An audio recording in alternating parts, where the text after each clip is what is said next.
चिंचवड महानगरपालिकेमध्ये नेमकं चाललंय काय असा प्रश्न आम्ही नाही तर सर्वसामान्य नियमितपणे कर भरणारे नागरिक विचारत आहे आणि त्याला कारण आहे पिंपरी चिंचवड शहरामध्ये अरुंद झालेले रस्ते। त्यामुळे आपण पाहतोय गेल्या अनेक वर्षांपासून पिंपरी चिंचवड महानगरपालिकेच्या अंतर्गतील जे शहरातील रस्ते आहेत त्यावर मोठी वाहतूक कोंडी झालेली आहे। खरं तर हा प्रश्न आजच निर्माण नाही झाला तर गेल्या अनेक वर्षांपासून हीच परिस्थिती आहे आणि आता त्यामध्ये आणखी भर पडलेली आहे। खरं तर आपण मुख्य वर्दळ असलेल्या ठिकाणी आहोत। या ठिकाणी आपण पाहतोय पिंपरी चिंचवड शहरातील हा फिनोलेक्स चौक, ज्याला अहिल्यादेवी होळकर चौक म्हणून ओळखलं जातं, त्या चौकात आपण आहोत आणि या ठिकाणी आपण पाहतोय संपूर्ण पिंपरी चिंचवड शहरातील सगळ्यात मोठी वर्दळ या ठिकाणी असते। खरं तर पुण्याहून मुंबईला जायच्या दिशेने, त्याचबरोबर मोरवाडी कोर्ट ते पिंपरी कॅम्प, त्याचबरोबर निगडीपासून ते पुण्याला जायचा दिशेचा हा सगळा रस्ता आहे आणि हा मुख्य चौक आहे। खरं तर हा चौक आता वेगळ्याच कारणामुळे चर्चेला आला आणि तो म्हणजे रस्ता जो आहे तो अरुंद या ठिकाणी झाला। आता सध्या मी ज्या ठिकाणी आहे त्या ठिकाणी एक फुटपाथ आहे, मात्र गेल्या काही दिवसांपूर्वी या ठिकाणी पिंपरी चिंचवड महानगरपालिकेच्या काही अधिकाऱ्यांनी येऊन या ठिकाणी मार्किंग केलं, या ठिकाणी फक्की टाकली आणि त्यानंतर जर आपण पाहिलं तर अशा प्रकारचे हे पोल जे आहेत ते या ठिकाणी लावण्यात आलेले आहेत। खरं तर आधीच स्मार्ट सिटी अंतर्गत जे अर्बन स्ट्रीटचा जो प्रकल्प आहे त्यामुळे फुटपाथ मोठे झालेत, जे सर्व्हिस रस्ते ते छोटे झालेत, त्यामुळे नागरिकांना मोठा वाहतूक कोंडीचा त्रास जो आहे तो सहन करावा लागत आहे। खरं तर ही फक्त ह्याच जागेची स्थिती नाही तर संपूर्ण पिंपरी चिंचवड शहरातील ज्याही गल्लीबोळा आहेत, जेही मुख्य रस्ते आहेत त्या ठिकाणी हीच परिस्थिती आता उद्भवायला सुरुवात झाली आहे। खरं तर हे फुटपाथ नक्की कोणासाठी आहे हा प्रश्न सर्वसामान्य नागरिक विचारत आहे। हा फुटपाथ खरंच नागरिकांच्या उपयोगी येणार आहे का, हा फक्त कॉन्ट्रॅक्टरचे खिशे गरम करण्यासाठी बांधण्यात येतोय का असा प्रश्न सर्वसामान्य नागरिक विचारत आहे। समोरच्या माझ्या बाजूला पाहिलं तर या ठिकाणी वाहतूक विभागाचे पोलीस अधिकारी आहेत, कर्मचारी आहेत। खरं तर त्यांच्यावर देखील या ठिकाणी अतिरिक्त ताण आता या वाहतूक कोंडीमुळे आलेला आहे। खरं तर आधीच्या काळी जर आपण पाहिलं तर हा जो सर्व्हिस रस्ता आहे जुना मुंबई महामार्गाचा, या ठिकाणी एका वेळी 4 गाड्या 4 वाहन जे आहेत ते पास होत होते, मात्र आता मुश्किलीने 2 गाड्या या ठिकाणी जे आहे ते प्रवास करू शकतात। त्यातच याआधी आपण जर पाहिलं तर PRTची या ठिकाणी भर पडली, त्यामुळे आणखी रस्ता कमी झाला। मेट्रोचे पिलर या ठिकाणी पडले, त्यामुळे देखील आणखी रस्ता कमी झाला। आता जर आपण पाहिलं तर मी ज्या ठिकाणी उभा आहे त्या ठिकाणी रस्ता जो आहे तो अरुंद करण्याचं काम सुरू आहे। खरं तर समोरच्या बाजूला या ठिकाणी पाहिलं तर एक पुतळा जो आहे तो पिंपरी चिंचवड महानगरपालिकेच्या वतीने उभारण्यात आला होता। हा जो लाल घोडा चौक म्हणून जो आहे तो ओळखला जातो, पण या ठिकाणी जे त्याच्या कडेची जी भिंत आहे ती सुद्धा गरज नसताना मोठ्या प्रमाणात वाढवली गेली आणि आता त्यामध्ये आणखी भर पडली आहे। तो जो रस्ता आहे तो त्या ठिकाणी अजून अरुंद करण्यात आला, ती भिंतची जी साईज आहे ती अजून वाढवण्यात आली आहे। म्हणजे एकंदरीत संपूर्णपणे जर या ठिकाणची परिस्थिती पाहिली तर कुठेतरी रस्ता घेण्याचं काम जे आहे या ठिकाणी सुरू असल्याचं आपल्याला पाहायला मिळते। आता जर आपण पाहिलं तर एक ॲम्ब्युलन्स देखील या ठिकाणी या संपूर्ण वाहतूक कोंडीमध्ये अडकलेली आहे। खरं तर प्रवाशांचा जीव जो आहे तो धोक्यात आलेला आपल्याला पाहायला मिळतोय। खरं तर ह्याला जबाबदार कोण आहे हे देखील पाहणं महत्त्वाचं आहे। ही आता तुम्ही ॲम्ब्युलन्स पाहता या ठिकाणी, ही देखील काही वेळापूर्वी या ठिकाणी वाहतूक कोंडीमध्ये अडकली होती। त्यामध्ये या ठिकाणी नियमितपणे कुठेही पार्किंगची सोय नाही, सर्रासपणे रस्त्यावर जे आहे गाड्या लावण्यात येतात ते मग सर्वसामान्य नागरिकांनी रस्त्यावर गाड्या लावल्यानंतर वाहतूक विभागाकडनं त्यांच्या गाड्या उचलण्यात येतात, त्यांच्यावर दंड जे आहे तो थोपटण्यात येतो। मग सर्वसामान्य नागरिकांनी दाद मागायची कोणाकडे?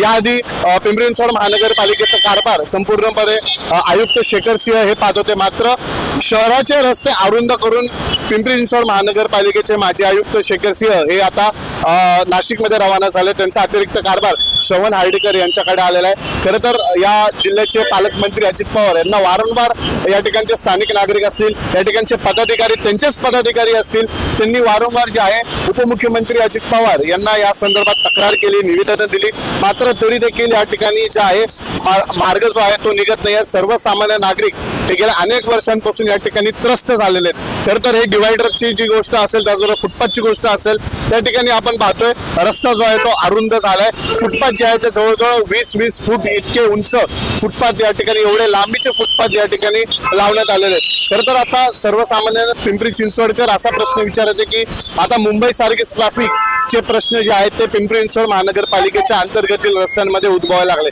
नेमकं याला वाली कोण आहे? आणि आता नुकतेच पिंपरी चिंचवड महानगरपालिकेची निवडणुका होणार आहे. येत्या काही दिवसांमध्ये निवडणुकांचं बिगुल देखील वाजणार आहे. मात्र या ठिकाणी सत्तांतर झालं तर पुन्हा एकदा जो सत्ताधारी पक्ष असेल त्यांच्या वतीने हे फुटपाथ काढण्यात येतील. मात्र जो एवढा पैसा या फुटपाथ मध्ये खर्च करण्यात आला होता तो गेला कुठे? तो सर्वसामान्य नागरिकांच्या खिशातून गेलेला पैसा आहे. मग एवढा तुम्ही अट्टहास केला होता कशासाठी? एकंदरीत जर हा सगळा परिसर आपण पाहिला तर अक्षरशः या ठिकाणी मुंबई सारखी परिस्थिती पिंपरी चिंचवड शहरामध्ये उद्भवलेली आपल्याला पाहायला मिळते. गेल्या काही दिवसांपूर्वी राज्याचे उपमुख्यमंत्री अजित पवार हे देखील पिंपरी चिंचवड शहरामध्ये होते.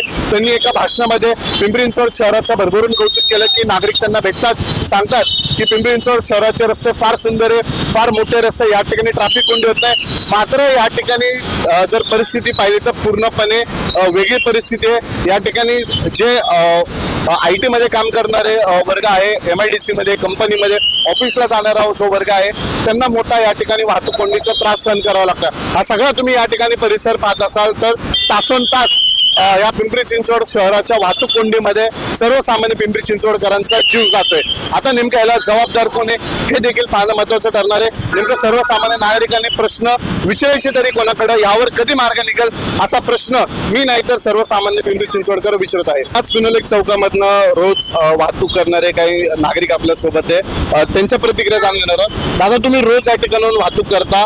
खरं तर या ठिकाणी रस्ते आता महानगरपालिकेने अरुंद केलेत, फुटपाथ मोठमोठे केलेत. अशा पद्धतीने या ठिकाणी रस्ता जो आहे तो अरुंद करण्यात आला. काय त्रास होतो तुम्हाला या ठिकाणी? पार्किंगचा खूप प्रॉब्लेम आहे. पार्किंग नसतं, बऱ्याच वेळेला पार्किंग शोधायला खूप वेळ लागतो. 15-20 मिनिटं पार्किंग शोधायला जायला लागतं. आता मी सुद्धा इकडे जाऊन पार्किंग शोधणार आहे. पार्किंग मिळालंच मला 10-15 मिनिट लागेल, परत मला सिटीत जाऊ द्यायचं.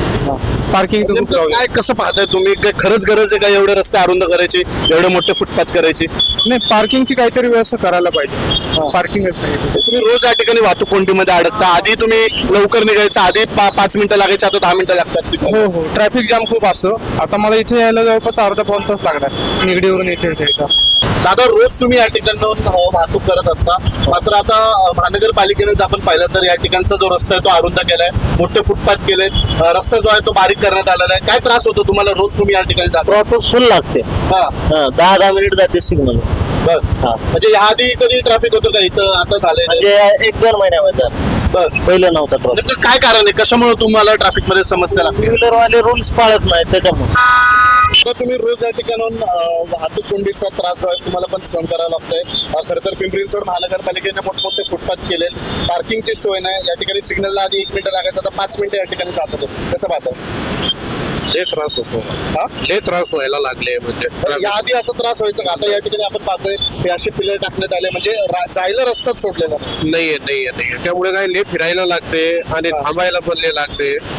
त्रास लय व्हायला लागले. टायमिंग वर ते पूर्वी अर्धा तासात जायचो ना, आता 1.5-2 तास लागते. काय आता तुमची काय मागणी? सर्वसामान्य नागरिक आहात तुम्ही, शहरातले कर भरता वेळेवर, काय मागणी? आता जे पूर्वीची सोय होती ना तेच करून घेतली तर बरं होईल. नाहीतर अजून काहीतरी सिस्टमॅटिक करायला लागणार आहे, नाहीतर लय त्रास होईल. आता हे मागच्या साईडला तर काम चालू आहे, तर रोडच नाही, म्हणजे सगळे बॅरिकेड करून ठेवले. माणूस जायचे कुठून, यायचे कुठून, लय त्रास व्हायला लागला. या मोरवाडी चौकामध्ये एक जी सिग्नल सिस्टीम आहे ती रेड लाईट असतो त्यावेळेलाच पादचाऱ्याला रस्ता क्रॉस करावा लागतो. तर ते सिग्नल सिस्टीम बदलणं एक महत्त्वाचं आहे. आता हल्ली काही 8 दिवस झाले या ठिकाणी लहान पिलर ठेवलेत. ते का ठेवलेले आहेत माझ्या लक्षात येत नाही. मी ज्या ठिकाणी उभा आहे या ठिकाणी फुटपाथ नाही. या ठिकाणी साधारणपणे 10 फूट बाय 5 फुटाचा फुटपाथ असण्याची आवश्यकता आहे. आणि तेवढेच हे पिलर्स ठेवलेले आहेत, तेवढ्याच रुंदीचे ठेवायला पाहिजे. जास्त पिलर ठेवले गेले रुंद, त्यामुळं रस्ता अरुंद झालेला आहे. रस्ता याच चौकात नाही तर संपूर्ण शहरामध्ये रस्ता जास्तीत जास्त रुंद असेल तर वाहन चालकाला व्यवस्थित वाहन चालवता येतं. पण या पिलर ठेवल्यामुळं रस्ता अरुंद झालेला आहे, त्यामुळे वाहन चालकाला वाहन चालवणं अवघड झालेलं आहे. एवढे पिलर अरुंद ठेवण्याची गरज नव्हती. आता कुठे कुठे ही परिस्थिती आहे शहरामध्ये? शहरामध्ये असे बऱ्याच ठिकाणी परिस्थिती असू शकते. जे ट्रॅफिकचे पोलीस आहेत त्याचं निरीक्षण केलं पाहिजे त्याने. सध्या मोरवाडी चौकात मी रोज जात असतो. आता समोरचा हा जो सिग्नल आहे तुम्हाला मी आता दाखवतो की हा रेडचा सिग्नल कायम रेडच असतोय. त्या लोकांनी जायचं कधी? कायम रेड. लोक असेच क्रॉस करतात. मग वाहन मागणी काय तुमची आता? हे पिलर हे सिस्टीम बदलली पाहिजे. हो काही हे पण रस्ता जो अरुंद झाला त्याचं काय? रस्ता अरुंद झालाय तो रुंद केला पाहिजे.